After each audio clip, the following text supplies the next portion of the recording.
What's up mga palangging? Meron ako natuklasan sa aking page guys. Ewan ko lang po sa ibang mga content creator, sa mga na monetize na po sa kanilang mga live ads, sa in-stream ads, at saka sa subscription. Ako kasi guys, hindi pa po ako na monetize. So, natuklasan ko po ito guys na pwede palang mag-download ng music.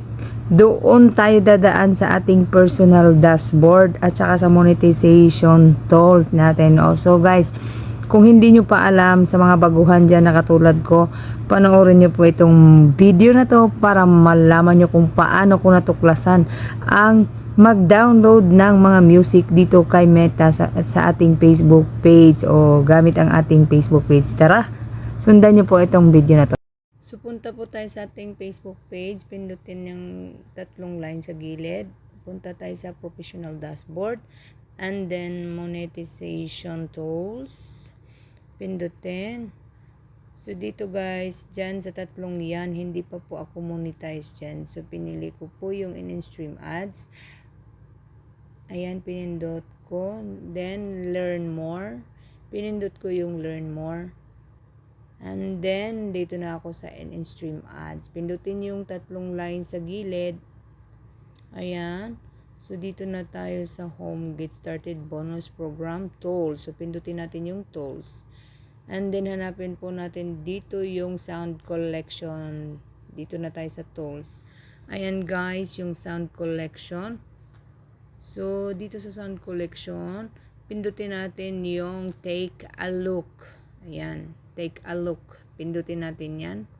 And then, dito na tayo sa ating sound collection. May mga duration po siyang nakalagay dyan. Depende po sa gusto nyo pong mga length sa duration niya. Okay? Ang sa akin po, pinili ko po yung 30 seconds to 1 minute.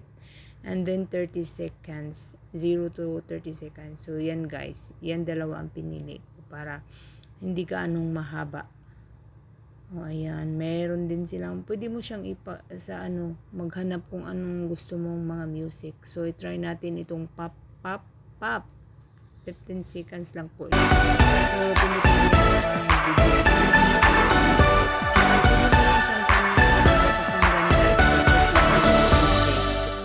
So, kung nagustuhan mo guys, pwede mo nang i-download. Pindutin yung download sign. Continue. Maghintay lang po tayo ng mga ilang seconds at punta na tayo dito sa pindutin ng download. Ayan, naka-ready na siya. So, hayaan nyo lang po yung Gcash, i-cancel nyo lang po.